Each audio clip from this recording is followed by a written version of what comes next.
Gaskiya ke kawo haske, haske ke kore duhu. Asali ga annuri hikimar zance.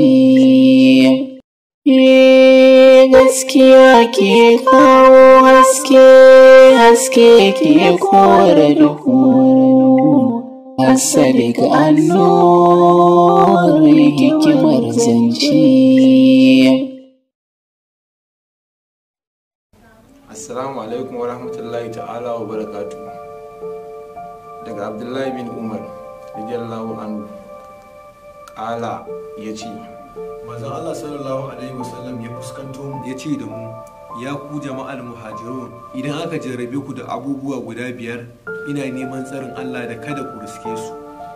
Alfasha ba za ta bayyana a tsakanin mutane har su bayyana ta, face Allah ya jarrabe su da wasu cututtuka da annoba waɗanda babu su a zamanin magabatansu. Na biyu, ba za ka taɓa tauye mizani da ma'auni, fashe sai an rike su da fari da wahalar rayuwa da zalunci na shugabanni. Na uku, ba za su taɓa hana zakka da dukiyoyinsu ba, face sai an hana musu ruwan sama.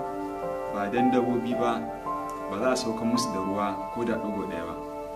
na hudu ba su tabarwa alƙawarin Allah da manzansa ba, face sai Allah ya ɗora makiyansu a kansu su tafi da wasu abubuwa da suka mallaka. Na biyar, matuƙar shugabanni ba su yi hukunci da littafin da Allah maɗaukakin sarki ya saukar ba, sai Allah ya sanya rage biyu a tsakaninsu. Ibn Majah ne ya ruwaito wannan hadisin da isnadi mai rauni.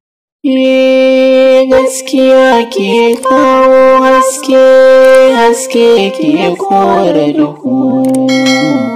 Asali ga annuri hikimar zance.